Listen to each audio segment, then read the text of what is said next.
Point to the end of the game, but what you guys do not see is the hard work behind the scenes when all these cameras and all these lights and everything is not around.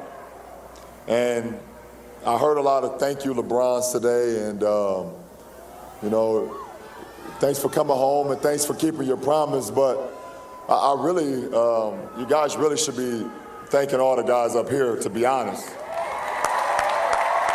Tom Gola said it before anyone else had the guts to. And now, in 2025, his words are hitting different than ever. Because everything he described, we've been watching it play out on live television for years, and nobody called it out. Until now. What if the most emotional moments in basketball aren't real? What if every tear, every outburst, every "I'm just a kid from Akron" speech was mapped out, rehearsed, calculated, and delivered with Oscar-level precision? That's the allegation. And it didn't come from a hater on Twitter. It came from one of the most respected names in basketball history. This is the story they didn't want to expected it. A resurfaced interview, a few paragraphs buried in an old basketball archive, and then, boom. By March 2025, it was everywhere. Tom Gola, a man who played the game before the cameras got this loud, before the brand deals and the Netflix documentaries and the carefully curated Instagram moments, Tom Gola left behind a commentary that basketball analysts are now calling eerily prophetic. The quote that started everything? The danger of the modern athlete isn't that he plays bad basketball. It's that he's learned to play the media better than the game. Every emotional moment becomes a scene. Every tear becomes a headline. And the audience? They never even realize they're watching a performance.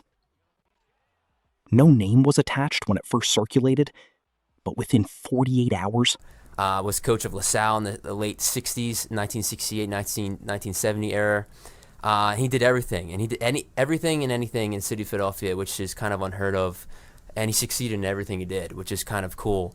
But yeah, this basketball book is more than just basketball. It's about the person, not just a player on the court. So your takeaway on him was he was special. He was, yeah. I keep saying this to people, like, obviously celebrities. Here's where it gets important.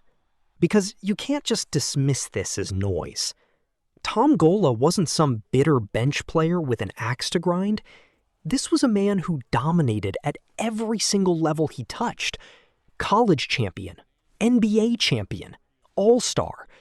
Regarded by players of his era as one of the most basketball-intelligent human beings to ever lace up sneakers. More importantly, Gola was known for one thing above everything else: authenticity. In an era where the game was raw and unfiltered, Gola played with emotion that nobody questioned because it was never manufactured. He didn't need a PR team to tell him how to cry after a loss. He didn't need a stylist to plan his vulnerability moment in the locker room. That's precisely why his words carry weight that, say, a sports blogger's never would. When a man who built his entire legacy on being real tells you that what you're watching isn't real, you pay attention. And in 2025, people are finally paying attention. So, what exactly are we looking at? Let's break this down, because this is where it gets uncomfortable. Think about every major emotional LeBron moment you can recall. The tears after a championship, the passionate locker room speeches that somehow always get leaked to the media.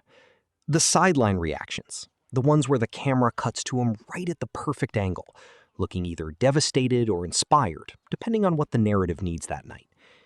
Now, ask yourself a question nobody in mainstream sports media will ask out loud. How does the camera always know where to go?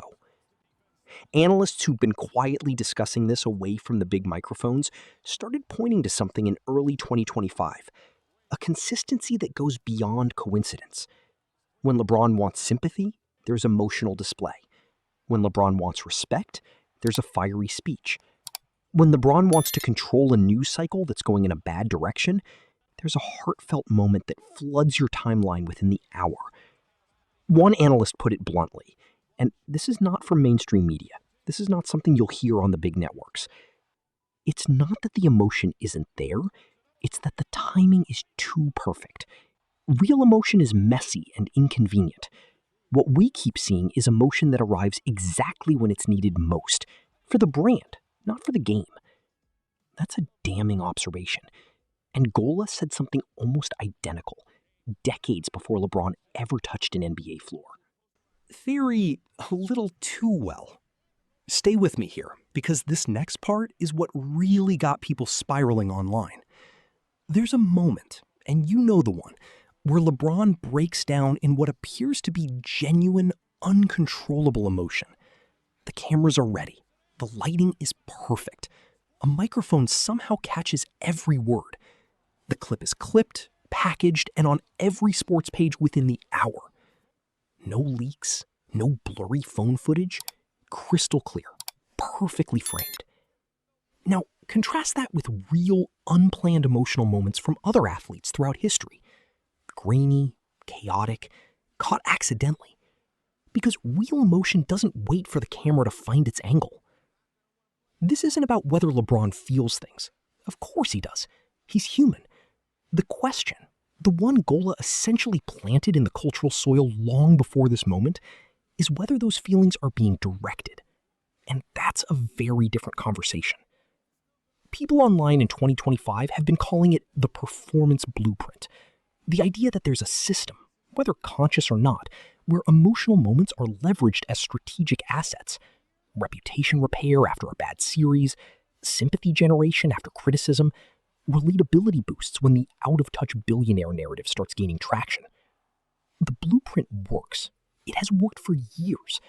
The question Gola's words force us to ask is, at what cost to the game's integrity? When this resurfaced quote started circulating in early 2025, the reaction was exactly what you'd expect. Total chaos. One side went all in.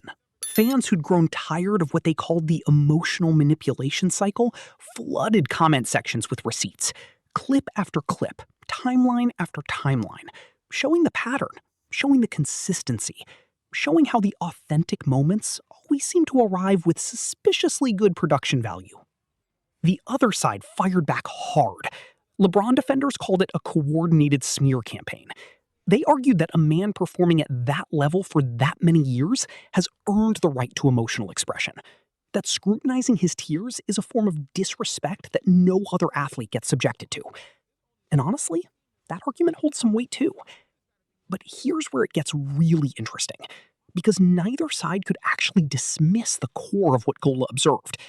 Even the defenders weren't saying the pattern doesn't exist. They were saying the pattern doesn't matter. That's a very revealing concession. Because if the pattern doesn't matter, then what does authenticity even mean in professional sports anymore? Are we okay with performance replacing reality? Are we comfortable being an audience that's being managed rather than moved? Gola's generation would have never accepted that. And maybe that's the real gap this quote exposed. Not just about one player, but about what we've collectively decided to tolerate from our sports icons. Here's the thing that keeps getting lost in all the noise. This isn't really about LeBron James. Not entirely. LeBron is the example. The most visible, the most documented, the most studied athlete of his generation. But the system Gola described, it's bigger than one man. We live in an era where athletes have media teams, narrative consultants, and brand architects working around the clock, where a genuine moment can be A/B tested for maximum engagement before it ever hits your feed, where vulnerability is a content strategy and authenticity is a carefully crafted aesthetic. Gola never lived to see any of this, but somehow he saw all of it. And that's why his words landed so hard in 2025, because we've been watching this evolution happen in slow motion. The transformation of the athlete from competitor to content creator, from warrior to performer. And most of us were too entertained to notice, until someone from a different era held up a mirror. The resurfaced quote didn't just spark a debate about LeBron. It sparked a debate about us, about what we want from the athletes we put on pedestals, about whether we'd rather have the real, uncomfortable truth or the polished, emotionally satisfying story. And the uncomfortable answer? Most people, given the choice, pick the story.